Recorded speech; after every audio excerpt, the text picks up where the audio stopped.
Welcome back to my YouTube channel Arvind Pandey academy. आज हम बात करने वाले हैं जो क्लास 12th है बायोलॉजी से इंपॉर्टेंट क्वेश्चंस हैं उनके बारे में हम बात करेंगे, जो बार बार एग्जाम में पूछा जाने वाला क्वेश्चन है। हमारा जो आज का टॉपिक है वो क्या है? डीएनए अंगुली छापी। क्या है? डीएनए अंगुली छापी। डीएनए अंगुली छापी को डीएनए फिंगर प्रिंटिंग कहते हैं। डीएनए अंगुली छापी को क्या कहते हैं? DNA finger printing.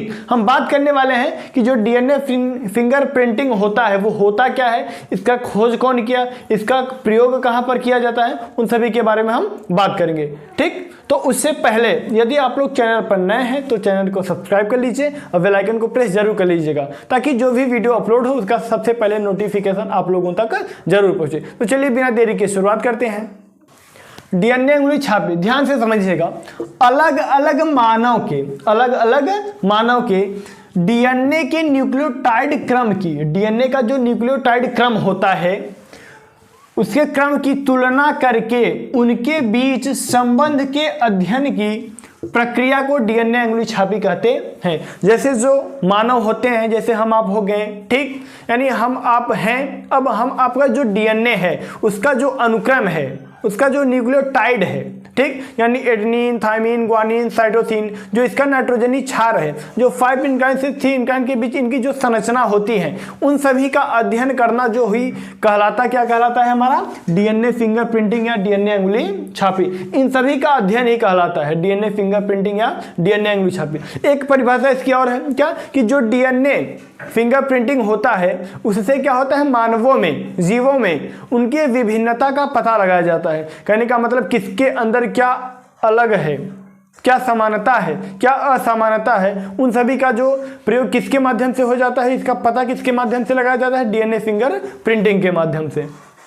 उसके बाद क्या है, इसकी खोज एलेक्स जेफी और उसके साथियों ने 1885 ईस्वी में की थी। ठीक, 1885 ईस्वी में, ये इंपॉर्टेंट है। उसके बाद क्या है, डीएनए फिंगर प्रिंटिंग को डीएनए प्रोफाइलिंग या फिर डीएनए टाइपिंग भी कहते हैं। एग्जाम में 1 नंबर का पूछ लेता है कि डीएनए फिंगर प्रिंटिंग का और एक नाम या एक दो नाम क्या है, तो डीएनए प्रोफाइलिंग या डीएनए टाइपिंग दोनों इसका नाम है। ये बात आप लोगों को ध्यान रहे, यानी चाहे डीएनए फिंगर प्रिंटिंग कहिए, चाहे डीएनए अंगुली छापी कहिए, चाहे डीएनए प्रोफाइलिंग कहिए या डीएनए टाइपिंग कहिए, बात एक ही है। ठीक, उसके बाद क्या है, सभी मनुष्यों का डीएनए 99.9% एक समान होता है, यानी 99.9% जो डीएनए होता है वो सभी में मैच करता है, एक समान होता है।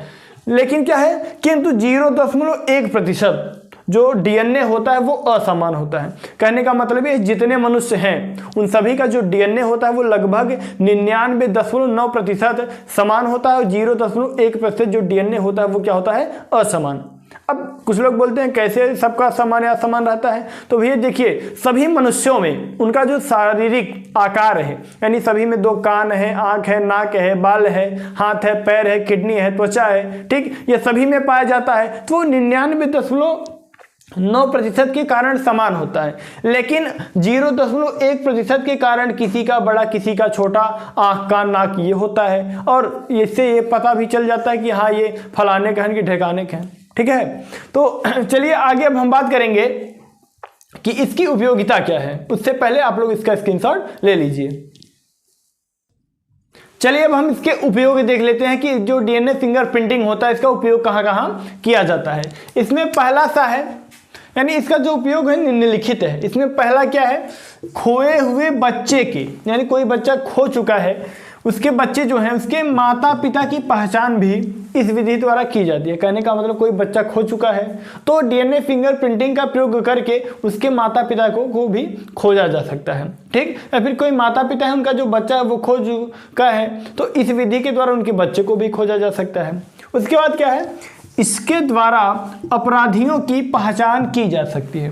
यानी कोई भी अपराधी है, जैसे हत्या करके भाग गया है, फरार हो गया है, ठीक, या फिर कोई दुष्कर्म कर दिया है तो वो फरार हो गया है, तो डीएनए फिंगर प्रिंटिंग के द्वारा, डीएनए अंगुली छापी के द्वारा, इस विधि द्वारा उसकी पहचान किया जा सकता है। अब मान लीजिए कोई आरोपी नहीं है, उसे भी गिरफ्तार कर लिया गया है, बेचारा निर्दोष है, तो डीएनए फिंगर प्रिंटिंग के द्वारा उस निर्दोष का भी पता लगाया जाएगा कि भैया हाँ फलाने निर्दोष हैं, ढकाने वाला जो है अपराधी है। ठीक। उसके बाद क्या है, फिंगरप्रिंटिंग द्वारा किसी संतान के पिता होने की भी पुष्टि की जाती है। कहने का मतलब ये है जो डीएनए फिंगरप्रिंटिंग है, जो डीएनए अंगुली छापी है, इस तकनीक के द्वारा ये भी पता लगाया जा सकता है कि किसी के पेट में कि जो गर्भ में बच्चा पल रहा है वो किसका है, उसके पिता का पुष्टिकरण किया जा सकता है कि हाँ इसका पिता फलाने हैं या ढकाने। अब ये मत कहिएगा कि सर जी आप नाम क्यों नहीं लेते, अरे बेचारे का नाम लेंगे, वो कहता है सर ये नाम ले लिए आप, मेरा नाम ले लिए, ठीक है, तो इसलिए। उसके बाद क्या है, इसके द्वारा क्या है, इसके द्वारा सदस्यों के बीच रुधिर संबंधों को ज्ञात किया जाता है। यानी मान लीजिए जैसे परिवार में 4 लोग हैं तो इसके द्वारा ये भी पता लगाया जा सकता है कि हाँ ये इसके भाई हैं या इसके भाई नहीं हैं, या इसके परिवार का सदस्य है या इसके परिवार का सदस्य नहीं है। तो डीएनए फिंगरप्रिंटिंग के द्वारा इससे भी पता लगाया जा सकता है। तो ये रहा डीएनए फिंगरप्रिंटिंग और डीएनए फिंगरप्रिंटिंग का उपयोग। यदि आप लोगों में इसमें कुछ समस्या रह गई कि ये आप लोगों को न पता चला हो तो आप लोग कमेंट कर सकते हैं कि सर इसके बारे में आप बता दीजिए, तो मैं आप लोगों को ज़रूर बता दूंगा। यदि आप लोगों को वीडियो पसंद आए तो लाइक करिए, कमेंट करिए और अपने मित्रों के पास, दोस्तों के पास शेयर करिएगा, ताकि जिन्हें इसके बारे में पता नहीं है वो भी इस टॉपिक को तैयार कर ले और एग्जाम में ज़्यादा से ज़्यादा अंक प्राप्त करने के लिए तैयारी करें। ठीक, तो आप लोगों से मिलेंगे अगले वीडियो में, तब तक के लिए जय हिंद, वंदे मातरम।